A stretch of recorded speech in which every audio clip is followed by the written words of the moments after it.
Good afternoon and welcome. On behalf of the National Catholic Educational Association, thank you for joining us for this professional development opportunity. I am Dr. Kim Gore, Director of Professional Learning at NCEA and facilitator for today's webinar entitled Building the System, Communication, Infrastructure, and Engagement, Steps 7 through 14. This is the second session in a three-part series titled The Cadence of Catholic School Development, Connecting the Dots. A few quick points before we begin. First, this session is being recorded and will be available soon on ncea.org. At that time, a copy of the slides used in today's presentation will also be available. Second, the Q&A box is open and we value your input. Please submit any questions and comments in the Q&A box. Please note that the chat is disabled, so please be sure to use the Q&A box for all of your feedback and engagement. Then stay with us after the presentation to complete a brief survey, which will provide us some feedback and will get you your certificate of completion. At this time, it is my privilege to introduce today's speaker, Mr. Frank Donaldson. Frank is the president of the Institute for School and Parish Development, a national consulting firm that supports Catholic parishes, schools, and dioceses in planning, stewardship, engagement, and resource development. He is the author of 6 publications for NCEA focused on Catholic school development and advancement. Frank also partners with the Institute for Pastoral Initiatives at the University of Dayton to teach online courses in Catholic school and parish development that award continuing education credits. Over more than 36 years, he and ISPD have helped Catholic institutions across the United States with long-range planning, development training, and fundraising, raising millions of dollars while emphasizing that Catholic development connects people, process, and ministry. Frank holds degrees in English and education from the University of Louisiana at Lafayette and lives in Pearl River, Louisiana with his wife, Susie. At this time, we're going to do a brief poll to let us know who is in our audience.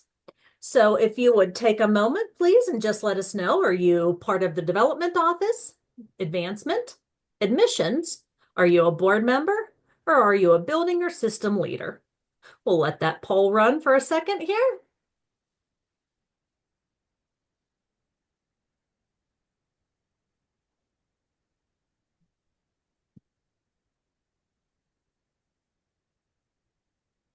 All right, perfect. So there you go, Frank. That tells you who's in your audience. Looks like we have a little bit of everything. No board members today, but just about everybody else. Right. Good. Perfect. Thanks, Kim, and welcome again. Those of you that were part of the webinar number 1, welcome back. Those of you that are brand new, as Kim will indicate, that's available, the PowerPoint and the recording for presentation number 1 last week. So let's begin, as we always do. This entire presentation for the three workshops, 3 webinars, is built around the book that was released from NCA last June, The Cadence of Catholic School Development. If you happen to have the book and would want to reference it, we're going to begin with an opening prayer, and that prayer is on page 127 of the book. So let us begin. Let us remember in God's holy presence, Father, Son, and Holy Spirit. Amen. God of abundance and grace, you have entrusted us with the sacred mission of Catholic education to form young hearts, inspire faithful minds, and shape a world more deeply rooted in your love. You call us not only to teach, but to invite others to join us in the building of your kingdom. Give us the courage to invite, the wisdom to plan, and the humility to know that all we do is for you. Help us to see every donor not as a transaction, but as a companion in mission. May we always remember we're not just raising money, we're raising hope, we're raising faith, we're raising up the next generation of saints. Bless every school that seeks to grow its mission. Bless every family who gives from the heart. And bless the work of development. May we always be ministry, rooted in love, anchored in community, and guided by your Spirit. Amen. So, as we move now to workshop 2, but in the first workshop, we worked on steps 1 through 6. The book is divided into 26 steps. It is called the cadence of Catholic school development. And the optimum and operational word there is cadence, because here at ISPD, we see this as a series of steps that follows a cadence that needs to be followed, as we move forward with this. Today, we're going to work on steps 7 through 14. And that is, how do you build a system? How do you build the infrastructure to make it successful?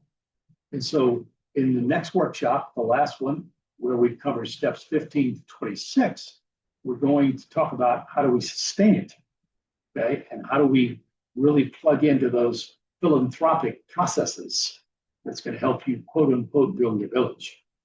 So the book was written, as Kim indicated, as one of 6 books that deal with this whole idea of Catholic school development. Now, as I mentioned in the first workshop, when I do use the word development or I use the word advancement, I'm not translating that to fundraising. I'm talking about how do we advance, how do we develop a Catholic school? How do we do that? Okay. So obviously, producing revenue is part of it. Okay. So overall, we're going to look today at 7 steps.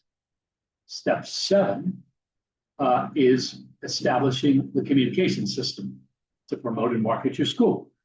Step 8 is making sure the leadership groups in your school understand development advancement. I was sharing with Kim before we signed on, our company is coaching all of the Catholic schools in the Archdiocese of New Orleans.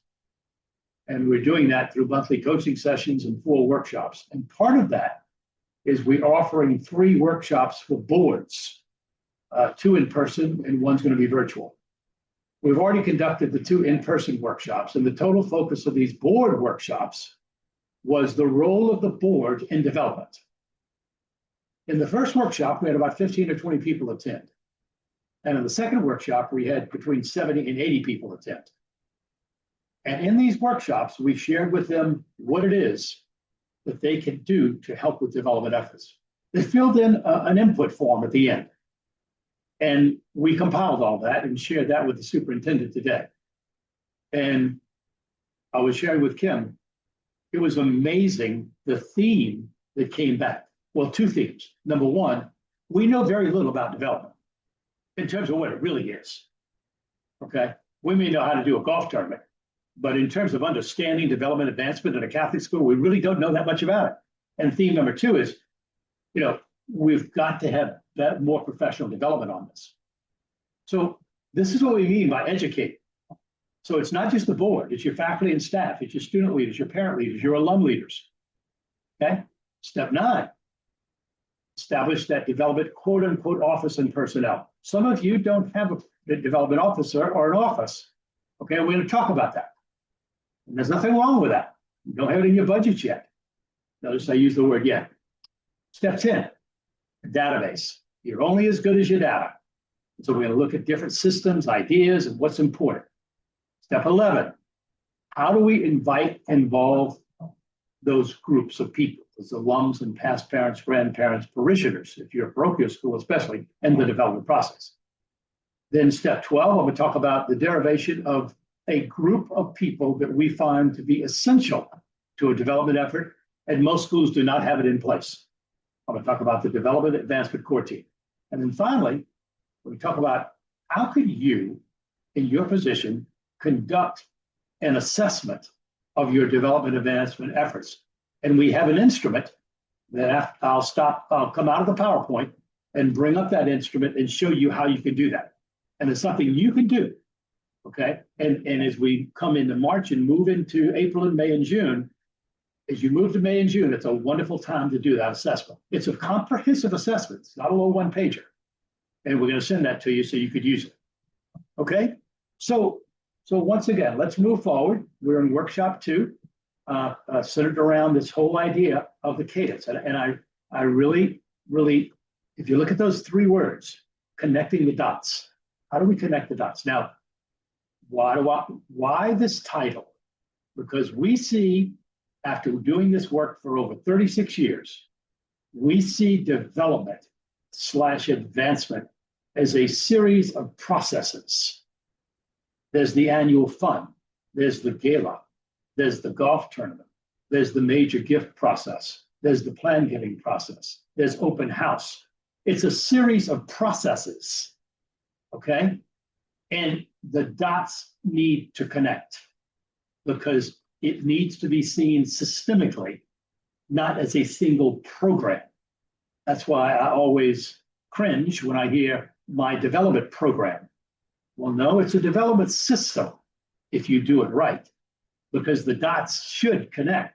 And so as we move them into step 7, really important step, okay? Establishing both internal and external, okay, communications in order to promote and market the school, right? We have often said enrollment management is the single most important thing your Catholic school could ever do. Without students, you have no school, okay? So the communication piece, whether it is, and by communication, we mean everything, and I'll show you a chart about that, okay? We mean all the way from social media to website, to direct mail, to graphic design, to photography, to text messages. Once again, establishing that communication system. And so as we look at this, look at that first line up at the top, please, and notice what I underline. It should not be a series of random projects, okay? Must be organized as a process. And every message should intentionally support your mission, vision, and the development plan, okay? So therefore, and many of you already know this, I'm just repeating it, but sometimes it helps to reinforce things, okay? So having that unified image and mission and message. First book I ever wrote for NCA was called Catholic School Publications, Unifying the Image. Because everything needs, okay, to be consistent logo and colors and taglines. That's why when we run across schools where the athletic group has a logo or a shield or whatever, or a theme or a slogan, and the band boosters, and the cheerleaders and the school, no, it has to be all together, okay? Now, there is a process in the book called How to Create Your Top 10 Selling Points. And that is a process that we teach, and we really, really, really plug it a lot because it allows your board, your faculty, staff, your parent leaders, your alum leaders, and your student leaders all to have a say-so in what to market with the school. So once again, clear, repeatable top 10 selling points that every ambassador can articulate, okay? In internal communications, okay, how do you communicate inside the walls? One of the questions we always ask, does the right hand know what the left hand's doing? Okay, if you're a parish and a school, in other words, the school is probably the biggest ministry in the parish, okay? Does the parish and the school are they on the same page? So it's important, if you look at that third bullet point under internal communications, make sure every internal leader knows what to say about the school, the mission, the vision, the wow. Now let's talk about the wow. What is your wow? Your wow is what you can say about your school that no other school can say. Now, it doesn't make you any better than anybody else. It just distinguishes you. Like I was sharing this morning, we did a workshop for these schools in the Archdiocese of New Orleans this morning, one of the 4 workshops we're doing. And we talked about the wow this morning. And we shared with them a school up in Archdiocese of Baltimore where their wow is that in order to go anywhere in the school building, people have to walk through the chapel. So what is your wow? Each school has a different wow, okay? But it distinguishes you. So if your leaders, your internal leaders, your faculty, staff, your student leaders, your parent leaders, your board, your alum leaders, if they know what to say about the school, the mission, the vision, the wow, the top 10, and what the current priorities are in terms of where the school is going, then you've got a unified look at what's going on, okay? Internal publics are your first ambassadors. They must hear it first, hear it clearly, and hear it often. Now, here is what we see, and this is not saying that this is any of you. I do not know any of you that are in this webinar. At least I don't think I do, all right? Here's the key piece. most marketing materials, most of the communication, internal and external, especially external, comes from 3 or 4 people. The brochures, the flyers, it comes from 3, 4, or 5 people. Well, what if you had more people involved, and once again, that help you develop your top 10 selling points? Communication is something that everyone should be part of, okay? And so let's look at it more closely. So external communications deals with all these people you see in the first bullet point. And you're using multiple channels, right? And you're emphasizing things that come along. In the past 5 years, the one communication piece that has made the most difference in Catholic schools is short 30-second, 1-minute video clips that are posted on the website or sent out by email with a link in the email for people to watch, a testimonial from a parent, from a student, from a teacher, from an alum. People love to see that, and post it on your social media sites. But notice all communication should invite and involve, not just announce something. Communication should be multidimensional, okay? So don't just show something, invite, okay? Don't just show something, invite.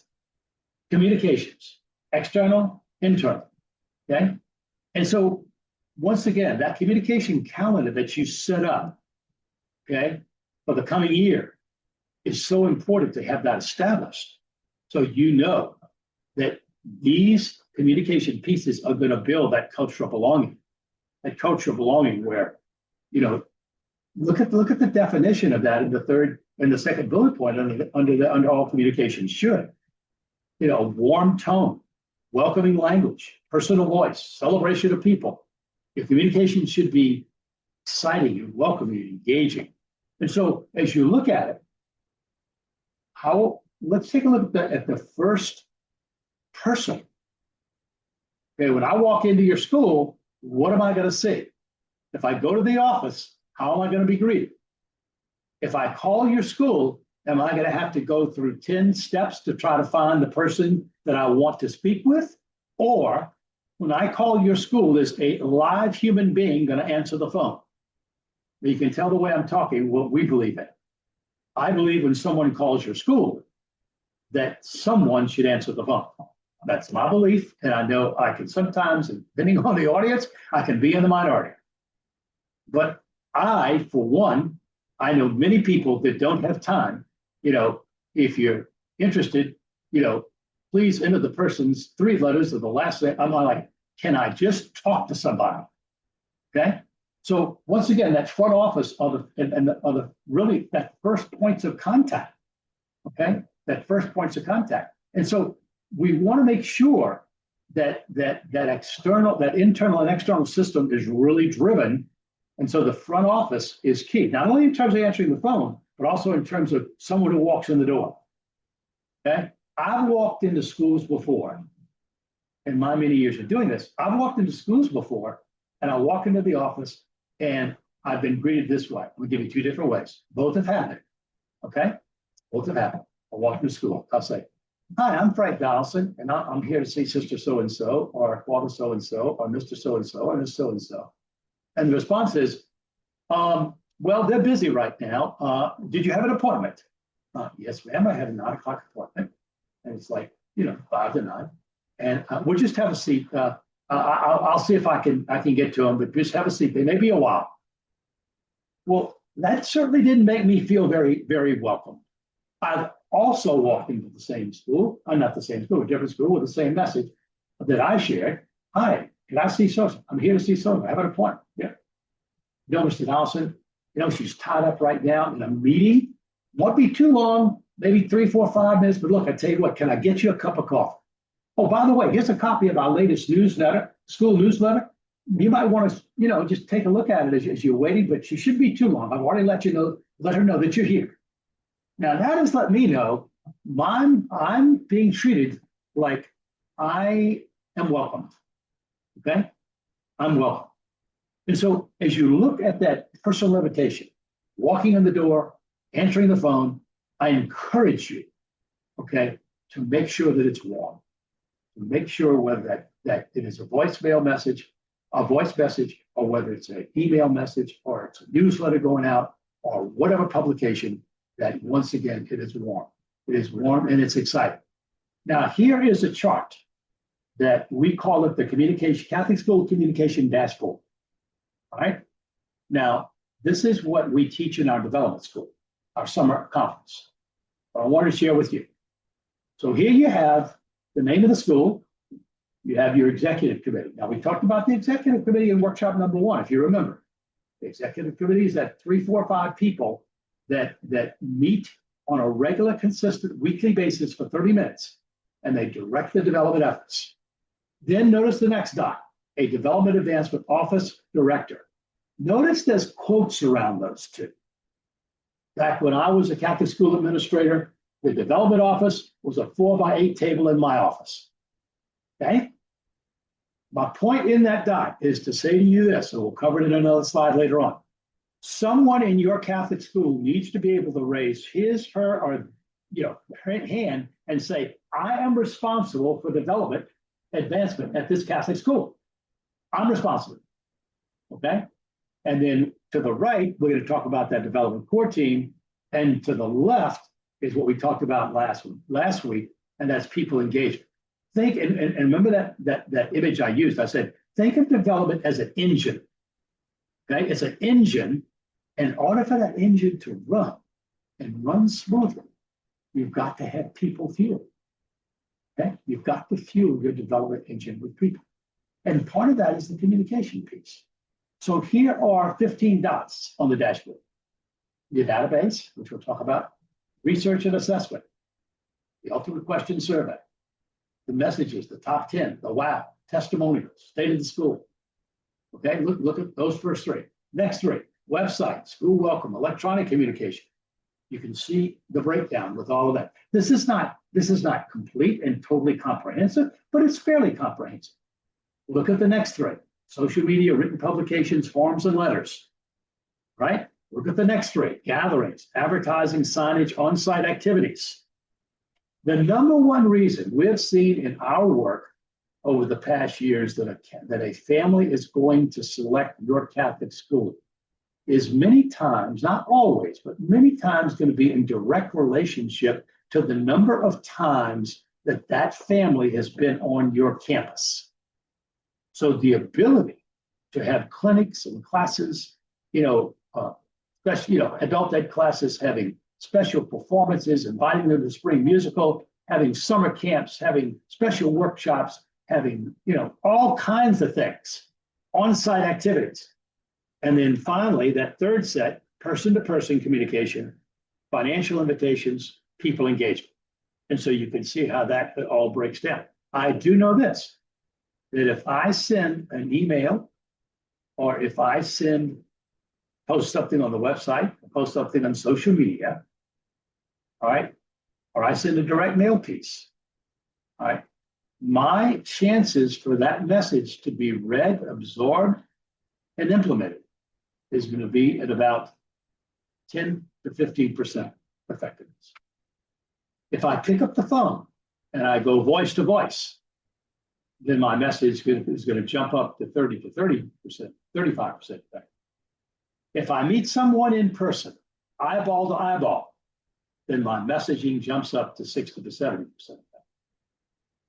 Now, so we always say this. We say, as you look at all this on the dashboard, all right, as you look at all this on the dashboard,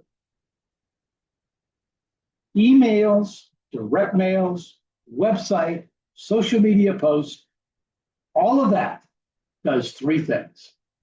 It announces something, it positions something, it reinforces something, an invitation, an announcement. But notice what it doesn't do. It doesn't really convince and drive people to action as much as voice to voice, eyeball to eyeball. So please just remember that. I know we're talking about time, and we're talking about personnel, and we're talking about budget. I get it. But once again, as you look at communication, please keep in mind what we mean by all this. Okay? All right. Let's go to number 2, step 8. second set of slides today. Educate the school leadership groups of a Catholic school development advancement. And this is what we mean. Your board, your administration, faculty, staff, parent leaders, student leaders, alum leaders.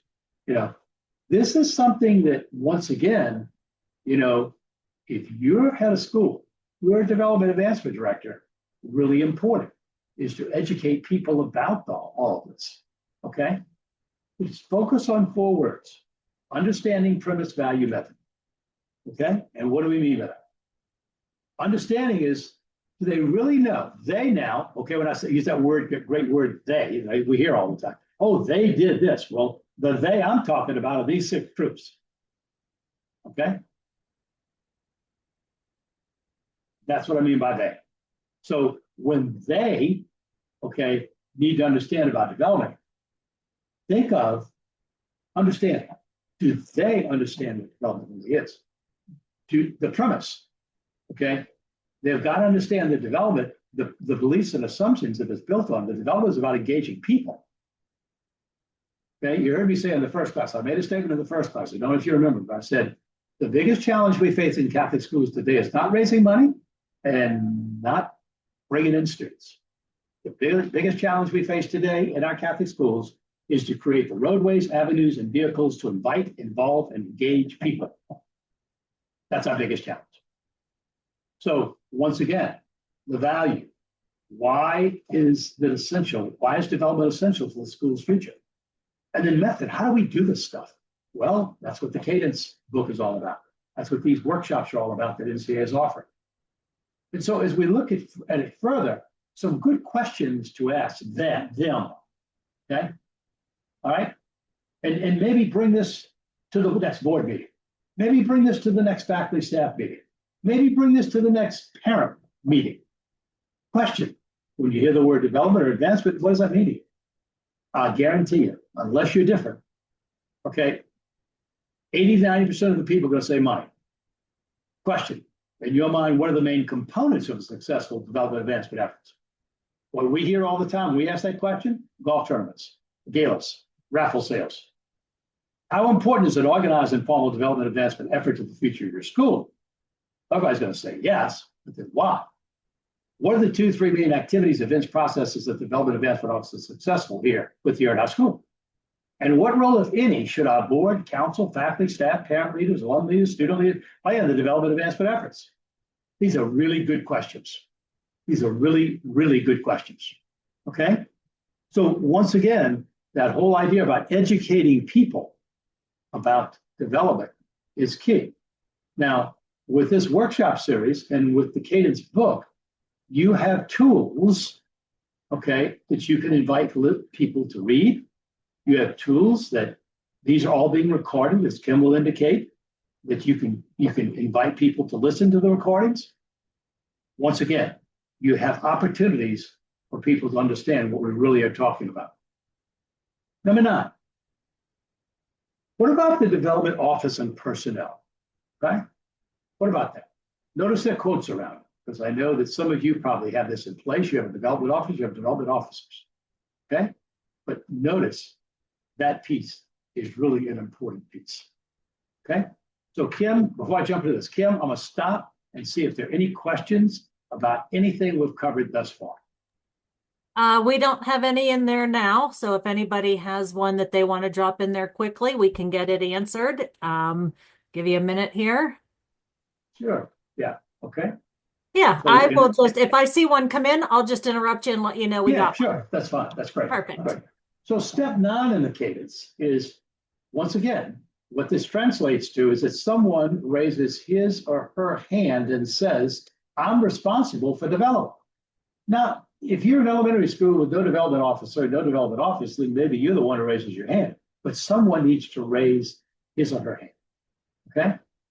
Now, as you look at development office and personnel, why does an office matter? Because people need a place to go. People need a place to go. As we look at the 6 boxes, remember the 6 boxes we covered in the first workshop, the 6 boxes of development, constituent records, which is your database, okay? Communications, enrollment management, fund, FUND development, annual fund, capital campaign, and giving, all of that. Okay. Alum involvement, the fifth box. And then fund and fundraising events. Those are the 6 boxes. Those boxes are going to drive your development efforts. Okay. And so therefore, as you look at structure and roles, many schools have a development advancement director. What about support staff? What about making sure that there is a weekly meeting with the people who run the school in regards to it? That's why that executive committee is so important. Now, let me share with you what some schools that we coach and consult with are doing.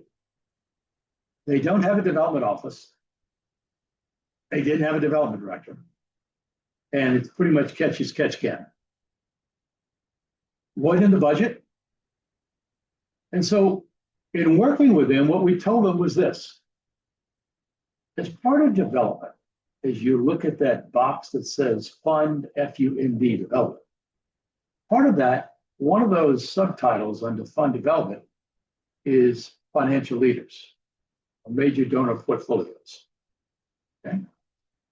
So if you are able to identify 5, 10, 15, 20 financial leaders in your Catholic school. Now, a financial leader, according to us, is defined, and notice the language I'm using, is defined as a person who could, or a family, who could possibly consider a $1,000 gift every year to your Catholic school. A $1,000 plus gift every year to your Catholic school. Notice I didn't say they would give that amount. I said they could possibly consider that. So if you, right now, all of you should have, as development directors and heads of school, you should have a list of financial leaders. And you may start out with 5 or 10. If you're a high school and been running an annual fund for 15, 20 years, you probably have a list of 100 or 200. Okay? And so, but your financial leaders have the potential for a $1,000 gift every year to your school. What if you, as the principal, head of school, went and sat down with 3 or 4 of those financial leaders? And once again, you explain to them what you're doing in terms of needing to start the development advancement effort, right? And you write down those 8 or 10 bullet points that you would want this person to do. For example, handle the school's 3 major fundraising events. Number 2, run an annual fund that would seek gifts from school alums and parents and past parents and grandparents and community members and financial leaders. Okay. Number 3, begin to organize an alumni effort at the school, quite possibly starting with an alumni homecoming. Number 4, making sure that all people in your school receive either a quarterly, monthly, or every other month newsletter. These are major things that a development office is going to do. And let's say you wrote down about 5 or 6 or 7 or 8 bullet points, and you went to these 2, 3, or 4 major donors and say, Bob and Mary, or Bob or Mary, one of the main things that we would like to do as we move forward with our strategic plan is to set up a formal development effort here at our Catholic school. Now, right now, the development efforts at our Catholic school fall in my lap as the principal. But what I'd like to do is I'd like to be able to hire a development advancement director, and seeing that in case, these are the main things that we would want that person to do. Now, we probably will start off part-time, okay? Start off part-time. Well, what I would like for you to consider, okay, is over the next year or 2, and I'm going to 5 or 6 other people, I'd like for you to consider helping us get this started by considering a $5,000 gift, as we get this seed money to get this office up and running. So I've worked with many schools that have done this. They've gone to 5 or 6 donors that have $20,000, $25,000, $30,000, and then they go ahead and hire that part-time person that comes in 2 or 3 days a week, and they begin to work on those bullet points. Okay, If done correctly, at the end of that second year, you begin to see return on this. By the end of the second year, you should be 1.5 times return. By the end of the third year, you should double the return. End of the fourth year, 3.5 to 4 times return. But once again, it has to start somewhere. So that's one of the ways that people have done this. And in core responsibilities, like I was just indicating, a lot of relationship building on annual fund, communications, coordinating volunteers. And the key is making sure that they realize that this is not a catch-all for people who need copies made for the English exam. Okay? This is a really key important point on the success factors, that first bullet point. Realistic job description, not a catch-all. We hear that all the time from development officers. They say, I end up doing the stuff that I should not be doing. Right? So once again, clear goals, clear measurements, and once again, meeting and being part of that executive committee that meets every week. Okay? So once again, if you have any questions about this, please put them in the Q&A box, and I'll be glad to answer any questions about this. You know, you certainly need to have a development person in place in your school. Okay? And once again, you may start small. Sometimes you even start with a volunteer, but someone is going to say, I'm responsible for development. And I'm going to be responsible for those 6 boxes: constituent records, a database. I'll be responsible for enrollment management, communications, fund development, alum involvement, and fund and fundraising events. Someone's responsible for that. Okay? Someone's responsible. Okay? All right. So let's look at step 10. You really are only as good as your data. And I don't know what you're using at all, okay? But the idea that it can't be one-dimensional. It's got to be something that's going to support long-term relationships. So let's move into this, all right? This is a slide we always show when we talk about databases, all right? And I think it's important that we realize this is so true. I don't know what you're using right now, okay? If you could put into the Q&A piece or whatever, what database system you're using. If it's an Excel spreadsheet, put an Excel spreadsheet. So Kim, I'm gonna wait about 30 seconds or a minute for people to put that into the Q&A piece. Sounds good. Okay, please let us know what you're using as a database. Is it eTapestry? Is it Little Green Light? Is it Bloomerang? Is it Razor's Edge? What are you using? Or is it an Excel spreadsheet? Or I had one school yesterday the other day in my University of Dayton class, and they said, look, I'm just being very honest. Our database is still in the index cards.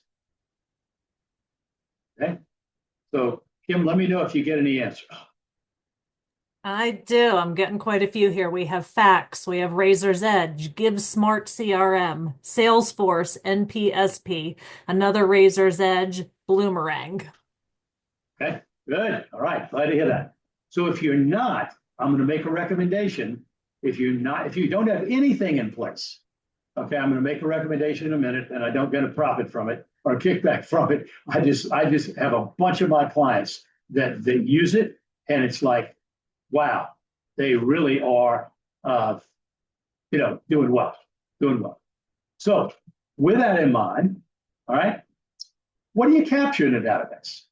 Okay, well, just got to have the basic information of name, address, probably the 2 most important pieces of information you should have.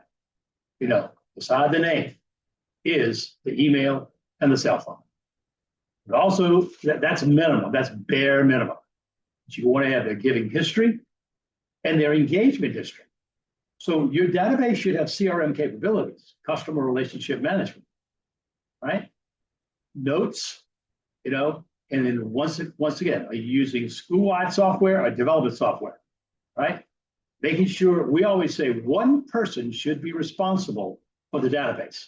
And you may have other people that may enter, but one person is responsible for it. So if things are out of whack, then that one person is responsible. And once again, there needs to be privacy and security built into the whole thing.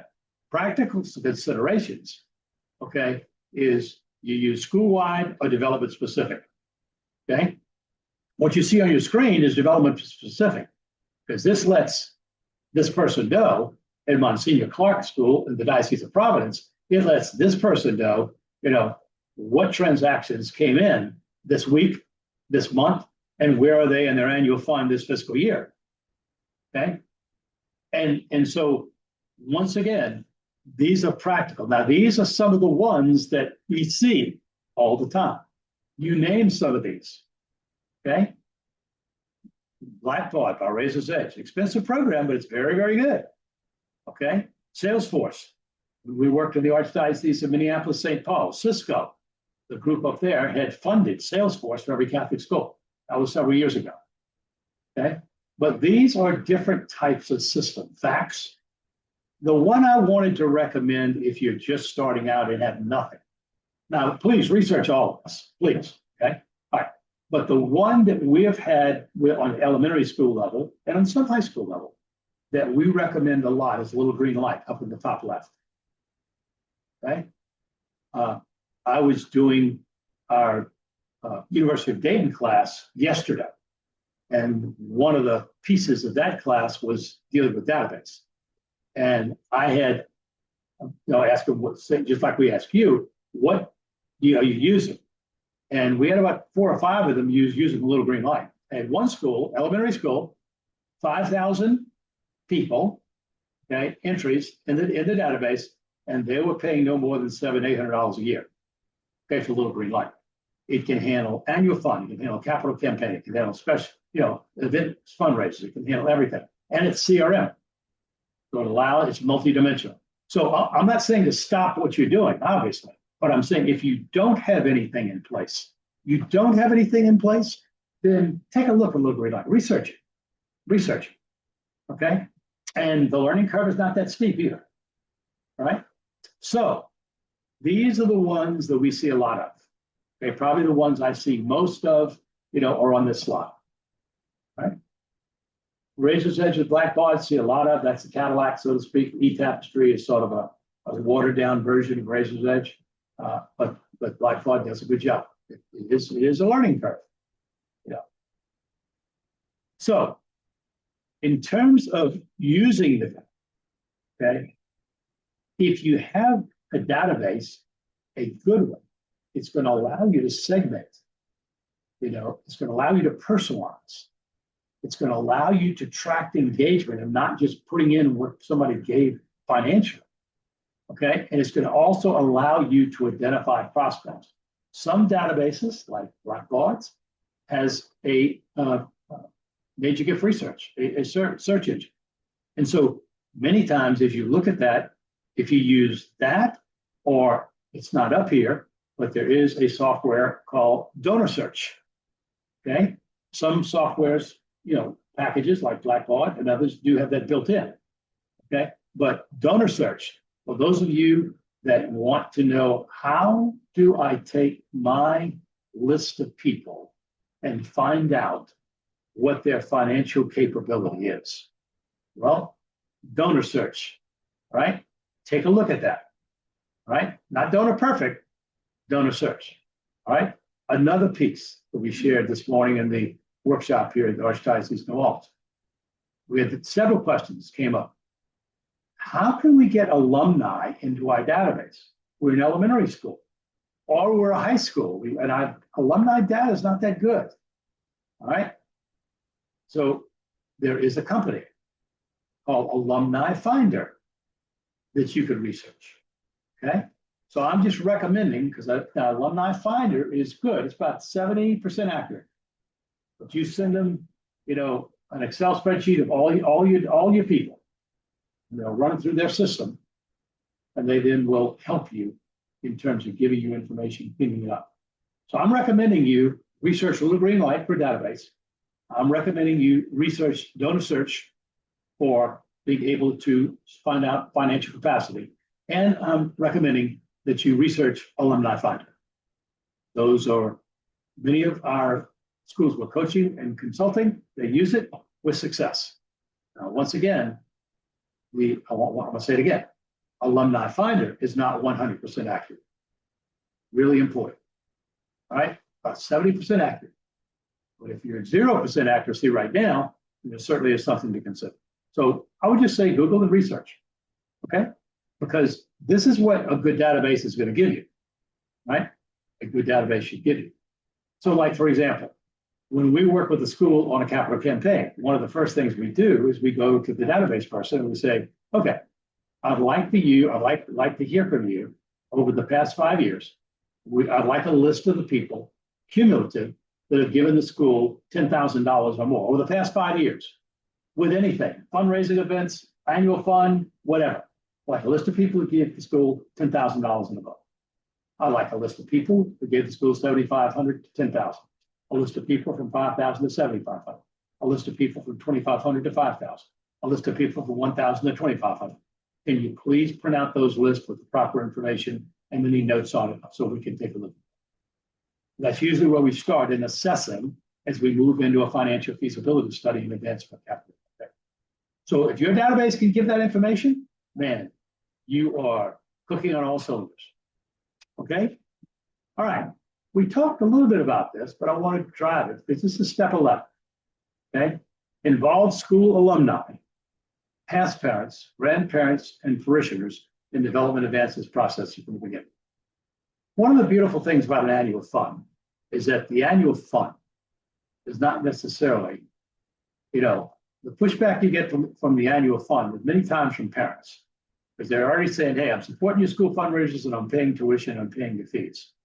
Now you want me to support your annual fund. And the best way to explain an annual fund to parents is to let them know that the annual fund is not just inviting gifts from parents. We're also inviting gifts from alumni, from grandparents, from past parents, some cases from parishioners, from the business community. And guess who benefits the most? Your child, your children. So as you look at step 11, being able to involve these people. Involve doesn't mean, quote unquote, asking for money. Okay? Involve means inviting them to be part of your development core team, inviting them to be part of an input listening session, inviting them to be part of your strategic plan effort, inviting them to be part of maybe you're setting up a plan giving committee, inviting them to be part of helping you with open house, inviting them to be part of your parent ambassador team, inviting them to be an alum class rep, inviting them to help you coordinate homecoming. The list goes on and on and on and on. I'm going to go back to what I said 20 minutes ago. The greatest challenge we face in Catholic schools today is not raising money and not attracting students. The greatest challenge we face today is to open up the roadways, avenues, and vehicles to invite and involve and engage people. I just gave you 5 or 10 ways to do that. Okay? But in order to do that, I'm going to go back to what we talked about in the first workshop. You've got to move from a transactional culture to a relational culture. Transactional to relational, transactional to relational. Buy, sell to invest. Not going to just ask you to buy and sell something. I'm not going to sell you something. I'm not going to ask you to buy. I want you to invest. Invest your time. Invest your wisdom. Invest your talents. Invest your connections. Help us. And that's the way you build a village. Okay? So looking at this in step 11, these groups matter that we just mentioned here because it can build a deep emotional connection to the mission. They're already there. They oftentimes have more time, capacity, and network. And it reaches beyond the current parents. Okay? Nothing wrong with engaging parents, not at all against that. But we can't just look upon our parents to be the ones all the time. So in the book, okay, in step 11, it does share with you ways to engage these people, okay? Form the development advancement core team. Here's the derivation of that. This company was started in 1989. In 1992, I was in the Diocese of San Jose. I was doing a 2-day workshop on development. Weren't many people around doing this type of work back then, and especially educated. But I've become very involved with it, and we've written a book for NCA, and we've done a lot of workshops locally and regionally. I went out to the Diocese of San Jose because there was a sister out there that was familiar with what we were doing. And so I did a 2-day workshop. Back then, I was using a overhead projector with overlays, if you remember that. Okay, so that was old school. We project them up on the screen. After the first day of that workshop, I had about 30, 40 people there. Because development was brand new now. Okay, it was brand new. On the cover of NCA notes used to come out quarterly back then. And that's what it was called. It wasn't called Momentum, it was called NCA Notes. All right. And back then, the cover of the front page of NCA Notes in the fall of, I think, of 1992, it was Development, the Key to Catholic Schools' Future. So that woke people up. People began to realize, hey, I need to pay more attention to this, right? So I had this pastor and principal come up to me and say, hey, Frank, love the workshop, going over all kind of things, annual fund and open house and communications and newsletters and annual reports and court, not the court team, all these things, Well, sister and I, this is the pastor speaking, sister and I have a question to ask. I said, sure, Father, what you got? I said, who's going to do all this? And got set back on my heels, and he said, we don't have the time. So I probably came up with some lame excuse and answered the best way I could. But I remember flying back home. I remember coming back to the office. There were 5 of us that started this company.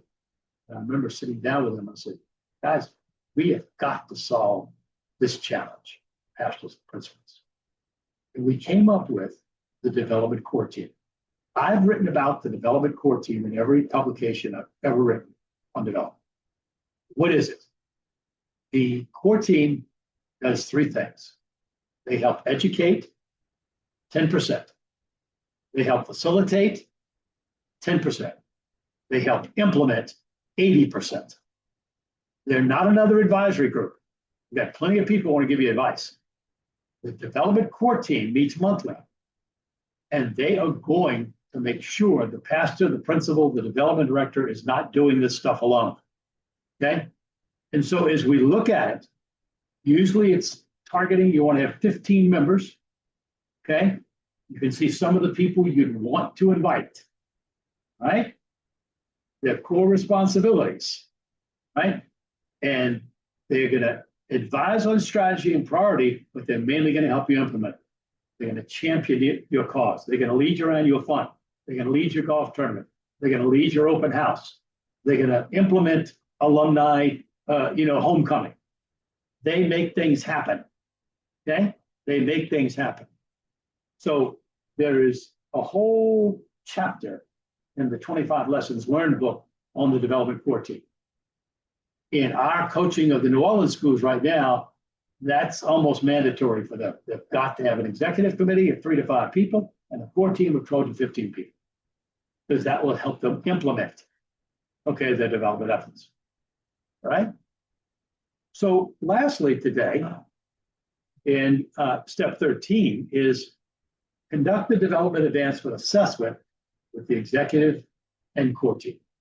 The executive team and the core team should do the development assessment. I'm going to show you one in just a minute. I'm going to stop the screen share in just a minute. All right? Who participates? Right? Development Advancement Executive Committee, Development Advancement Core Team. In the Cadence book, the executive team is on step 2, and the core team is on step 12. Okay? What to evaluate? You're looking at all of those areas of development. And I'm going to show you how to do it, and I'm going to send you the instrument, okay, in just a minute.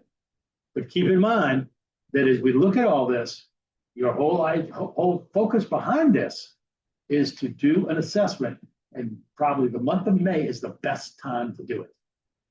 Okay? Kim, any questions in the box? Yes, we have two. The Sure. first one says, I appreciate the content on, what to say? I appreciate the content on databases.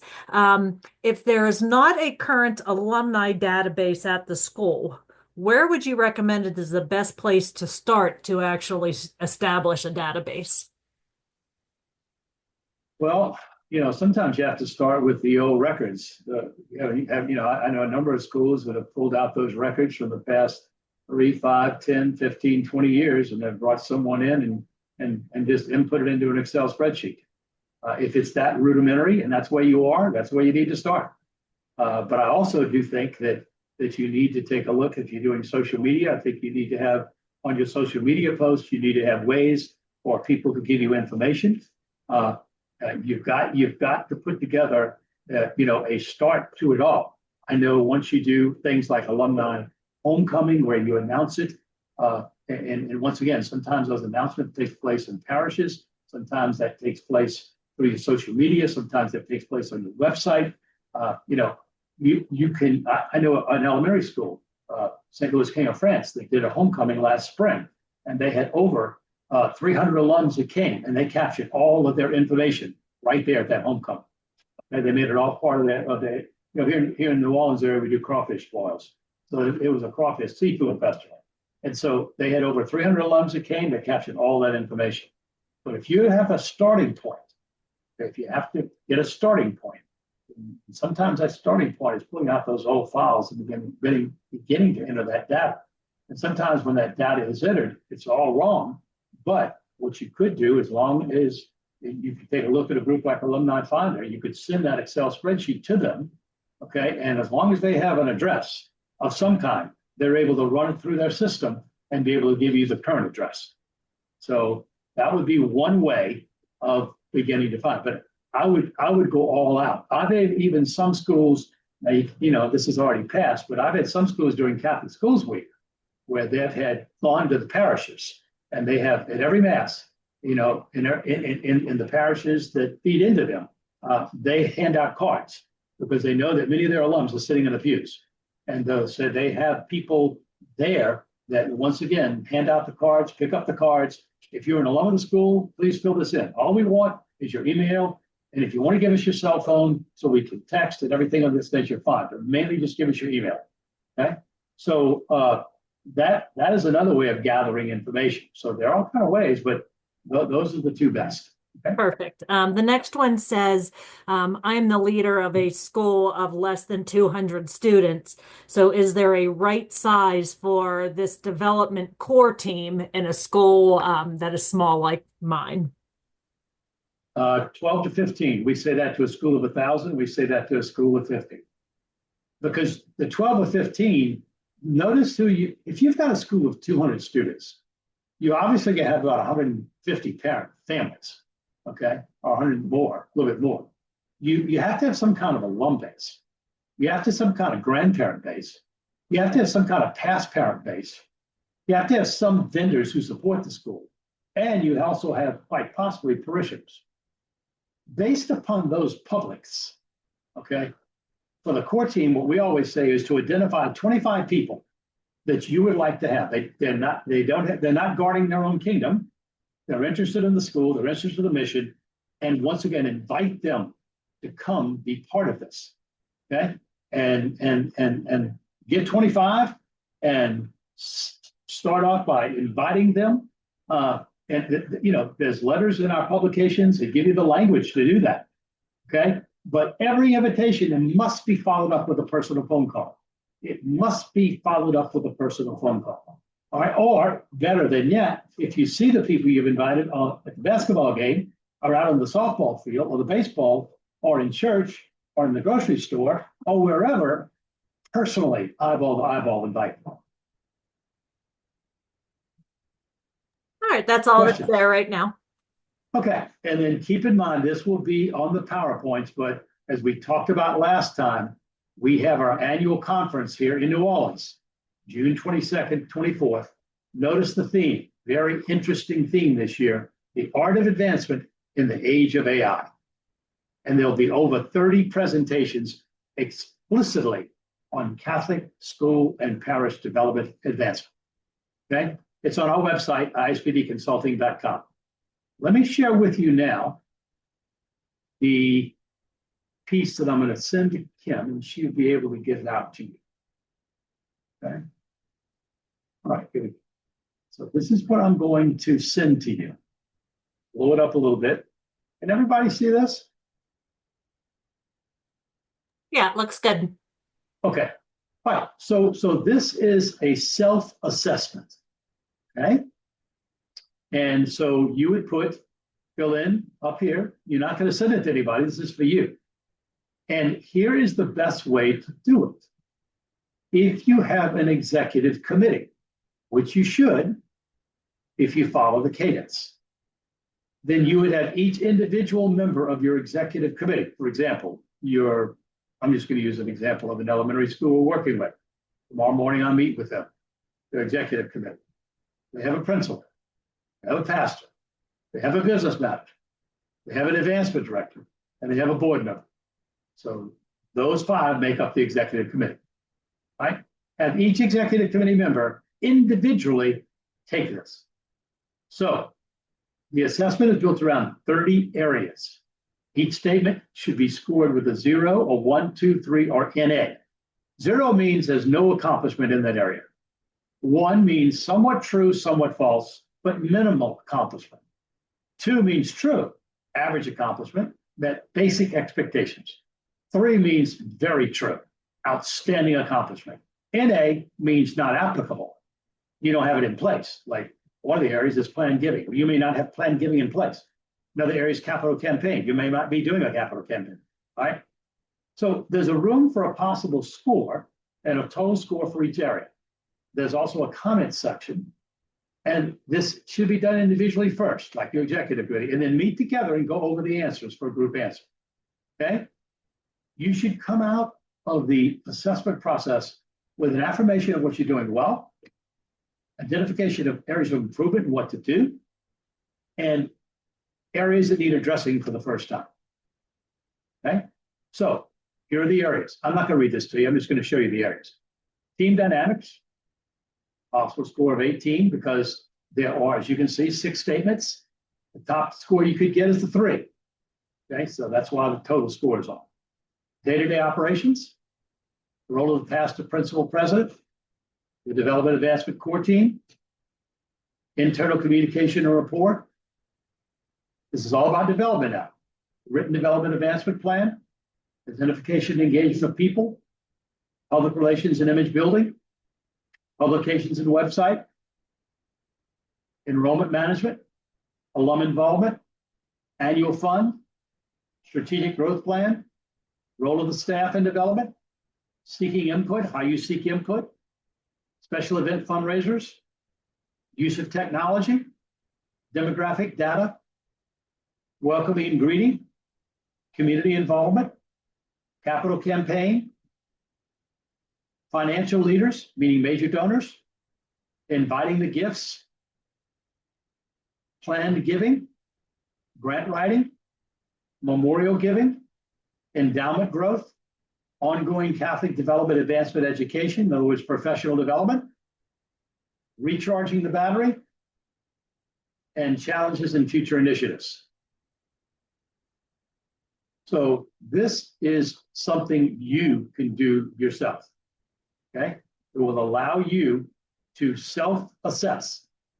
And once again, you'd meet with your executive committee, you would give out copies with everyone, to everyone individually, go over it with them, and then have them over a period of the next week or several days, have them fill it in. And they would score, once again, like we talked up here, they would score it as a 0, 1, 2, 3, or NA for not applicable. Okay? So don't get NA and 0 mixed up. Some of the stuff that you don't have in place, don't give yourself a 0. It's just not applicable. Okay? You don't have it. Okay? So I'm going to send Kim this along with a PDF of the PowerPoint. and then along with a link to the recording of today's workshop number 2. So our next workshop, part 3, is a week from today, same time, 3 p.m. Central, 4 p.m. Eastern, 2 p.m. Mountain, 1 p.m. West Coast. Questions? We don't have any in there now, but I'm going to go ahead and drop the survey into the chat, and we can wait and see. I'll kind of do my last follow-up here, and we'll see if we get any questions. Okay.